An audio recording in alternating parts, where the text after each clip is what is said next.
Dear students, आज जो मुख्तलिफ कंप्यूटर एग्ज़ाम्स के MCQs का डिस्कशन के साथ सलूशन का जो हमने स्टार्ट किया हुआ था मरहला, उसका हम एक और टॉपिक, बहुत अहम टॉपिक, कंप्यूटर प्रोग्रामिंग्स, जो कंप्यूटर के जो प्रोग्राम्स होते हैं, मुख्तलिफ किस्म की कंप्यूटर की जो लैंग्वेजेस होती हैं, उनके बारे में जो मुख्तलिफ इंपॉर्टेंट MCQs है वो हम डिस्कस करेंगे।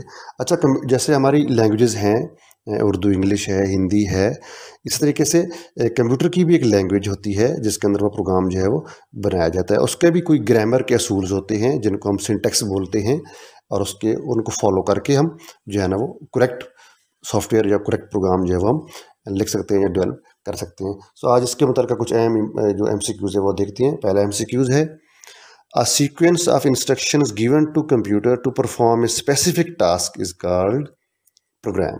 यानी कि हमेशा प्रोग्राम जो कंप्यूटर के अंदर जो सॉफ्टवेयर होता है वो एक हिदायत का मजमूआ होता है, जो एक तरतीब के साथ हिदायत लिखी होती हैं, और उस तरतीब से जब वो चलती हैं, कई गई तरतीब के साथ जब वो चलती हैं, तो एक ख़ास प्रोग्राम जो है ना वो एक ख़ास टास्क जो है वो पूरा करता है, जिसको हम प्रोग्राम्स कहते हैं, सॉफ्टवेयर भी कहते हैं।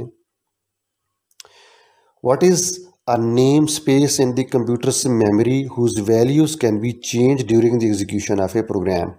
कहते हैं कौन सी ऐसे नाम वाली चीज़ें होती हैं जिनको हम इस्तेमाल करते हैं कंप्यूटर के अंदर, मेमोरी के अंदर, जिनके अंदर हम मुख्तलिफ़ किस्म का डाटा स्टोर करते रहते हैं, फिर उड़ाते हैं, फिर सेव करते हैं। यानी कि कंप्यूटर के चलने के दौरान या प्रोग्राम के चलने के दौरान उसमें वैल्यू तब्दील होती रहती हैं, परमानेंट वैल्यू उसमें नहीं होती। उसको हम वेरिएबल्स कहते हैं। दूसरे होते हैं कांस्टेंट, जिनके अंदर प्रोग्राम चलने के दौरान जो वैल्यू है उसकी वो शुरू से लेकर आखिर तक सेम वैल्यू ही उसके अंदर रहती है। वेरिएबल की जो है वो वैल्यू गाए बगाए चेंज होती रहती है। थर्ड वन, इन ए बेसिक प्रोग्रामिंग लैंग्वेज। अच्छा, कंप्यूटर की काफ़ी सारी प्रोग्रामिंग लैंग्वेजेस हैं, C है, जावा है, लेकिन यहाँ पर जो हम फॉलो कर रहे हैं वो बेसिक को फॉलो कर रहे हैं, जो सबसे बुनियादी और पहली और पुरानी लैंग्वेज है। Which character is used a last character with string variables, कि जो स्ट्रिंग टाइप के जो वेरिएबल्स होते हैं जिनमें सिर्फ हम नाम या एड्रेस वगैरह इस तरह की चीज़ें सेव करते हैं, उनके नाम के साथ कौन सा सिंबल जो है वो यूज़ होता है, तो उनके साथ जो है वो एंड साइन जो है वो इस्तेमाल होता है। नेक्स्ट है, which shortcut key is use to apply run command, यानी कि एक प्रोग्राम को रन करने के लिए, दौड़ाने के लिए, चलाने के लिए GW बेसिक के अंदर कौन सा शॉर्टकट जो है वो इस्तेमाल होता है, वो है F3। Next one, which of the following error cannot be detected by a computer. Computer के अंदर 3 किस्म की एरर्स होती हैं, syntax error, run time error और लॉजिकल एरर। सो इनमें से कौन सी एरर जो है वो कंप्यूटर नहीं पहचान सकता, यानी कि कंप्यूटर प्रोग्राम को चला देता है। यानी कि अगर सिंटेक्स एरर, ग्रामर की गलती होगी तो वो कंप्यूटर बता देगा कि ये ग्रामर की गलती है। लॉजिक की गलती नहीं बता सकता कंप्यूटर जो है वो, लिहाजा जो रन टाइम एरर है वो कंप्यूटर डिस्कस नहीं करता, या हमारे से वो शेयर नहीं कर सकता, वो नहीं पहचान सकता। रन टाइम एरर ऐसी एरर होती है जैसे आपने गलती से किसी गलत वैल्यू को गलत वैल्यू के साथ मल्टीप्लाई कर दिया, डिवाइड कर दिया, या जवाब उसका जो है वो लामहदूद अगर शक्ल में आने की शक्ल में, वो रन टाइम एरर जो है वो कंप्यूटर वहाँ पर हैंग हो जाता है, फंस जाता है, आगे मज़ीद काम करना बंद कर देता है। So sixth one, which of the following is a logical operator. इनमें से ये जो सारे हैं ये मैथमेटिकल ऑपरेटर हैं, प्लस, माइनस, डिवीजन। डिवीजन के कंप्यूटर के अंदर डिवीजन के लिए ये वाला सिंबल जो इस्तेमाल होता है, ये जो है वो ग्रेटर देन वाला जो है ये एक लॉजिकल ऑपरेटर है। लिहाजा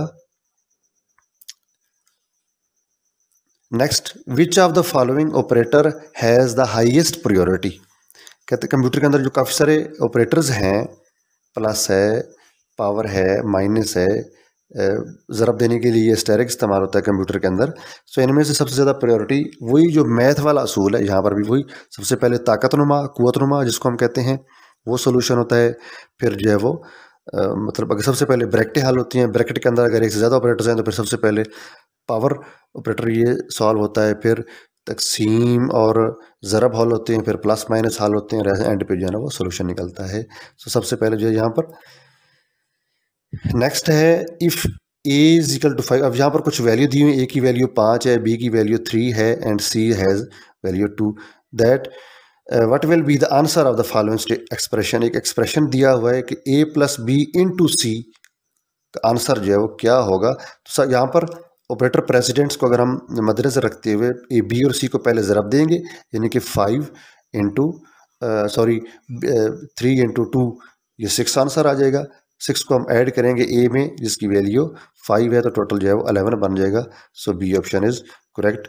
विच of the following statement is use to accept data from the user during the program. वो कह रहा है कि कंप्यूटर के अंदर जो बेसिक लैंग्वेज जिसको हम यहाँ पर पढ़ रहे हैं उसकी कौन सी जो है वो कमांड या कौन सी स्टेटमेंट जो है वो इस्तेमाल होती है कंप्यूटर की एग्जीक्यूशन के, प्रोग्राम की एग्जीक्यूशन के दौरान, जो कि डाटा को एक्सेप्ट करने के लिए कीबोर्ड से, माउस से हिदायत लेने के लिए वो इनपुट जो स्टेटमेंट है वो इस्तेमाल होती है। लास्ट वन है the set of rules that define the combination of symbols and used by the programming language is called syntax. जैसे इंग्लिश की एक ग्रामर होती है, जैसे उर्दू की ग्रामर है, हिंदी की ग्रामर है, जिसके असूलों को हम फॉलो करके हम हिंदी या उर्दू या इंग्लिश को हम बोल सकते हैं, लिख सकते हैं और उसको अंडरस्टैंड कर सकते हैं। इस तरीके से कंप्यूटर की जो ज़बानें हैं, लैंग्वेजेस हैं, उनका एक भी असूल्स हैं जिनको समझने के बाद हम उसका सॉफ्टवेयर डेवलप कर सकते हैं, जिसको हम ग्रामर की बजाय लफ्ज़ सिंटैक्स बोला जाता है।